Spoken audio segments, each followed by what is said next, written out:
नमस्कार सनातन प्रेमियों, आप देख रहे हैं सनातनी यूनाइटेड, जहां हम श्रीमद् भगवद गीता, पुराण, उपनिषद और सनातन संस्कृति की दिव्य बातों को सरल और भावपूर्ण अंदाज में आपके साथ बांटते हैं।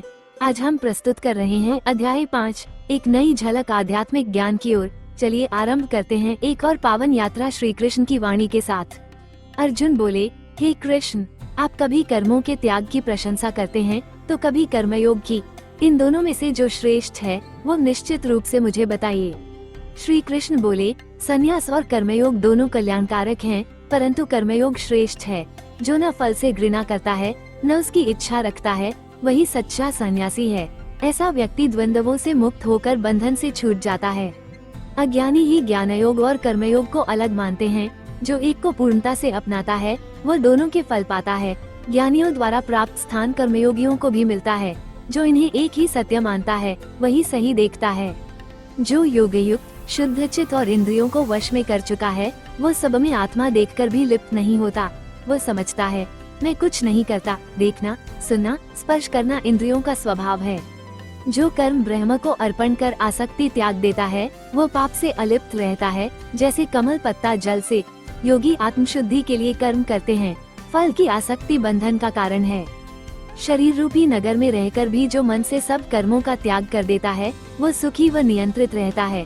प्रभु न करता है न कर्मों का सृजक, ये प्रकृति का खेल है। अज्ञान से ढके ज्ञान के कारण प्राणी मोहग्रस्त होते हैं।